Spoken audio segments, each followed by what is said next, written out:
Yo, you ever realize how most tabletop games in the market are inherently based on deconstruction?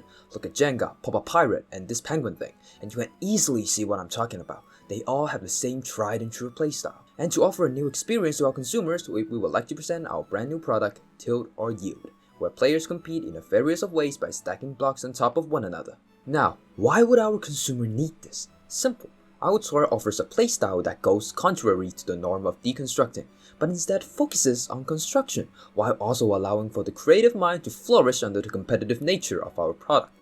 This applies to people of all ages, but primarily to children and young teenagers. With the limited amount of ways traditional toys can be played, our product offers an entirely new experience, allowing for a much higher level of creativity and strategy. But how do we achieve this? Well, by offering a large variety of blocks for the players to utilize, as you can see here. Not only do we have a large variety of blocks, they are also made from two distinct materials, wood and plastic. Why? Because of the unique properties of the materials, specifically their weight. Wooden blocks are slightly heavier, making them affecting the center of gravity to a much higher degree than the plastic blocks, while the plastic blocks are safer to play due to them being lighter, but it has a lesser impact on the balance of the toy. The difference in materials already introduces a lot of variety in gameplay. Do I place a wooden block to sabotage my opponent while risking the collapse of my structure? Or do I place a plastic block to safely get through this round, but risking the chance that the opponent take advantage of my overly safe playstyle? That in of itself requires a high level of foresight and strategy, and how do we enhance this? With a large variety of blocks.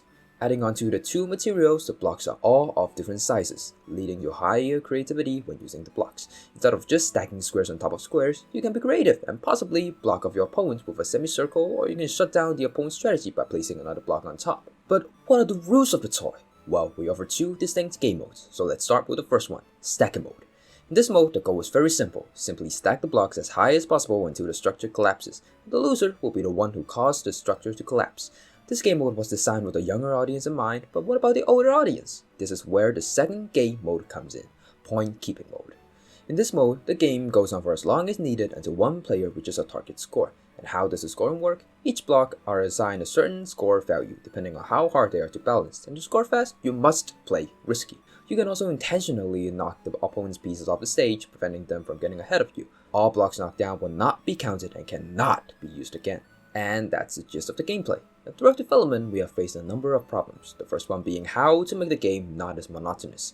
We do not want to have only one playstyle like Jenga and other competitors in the market, and we solved that with the above two game modes. We also initially only planned to use wooden blocks, but during the cutting and playtesting, we realized that not only is the cutting prone to human error, it also lacked variety. And so we introduced 3D printing and made the same blocks but with different material.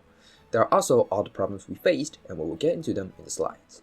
Thank you for your attention, and we hope you like our product. Thank you.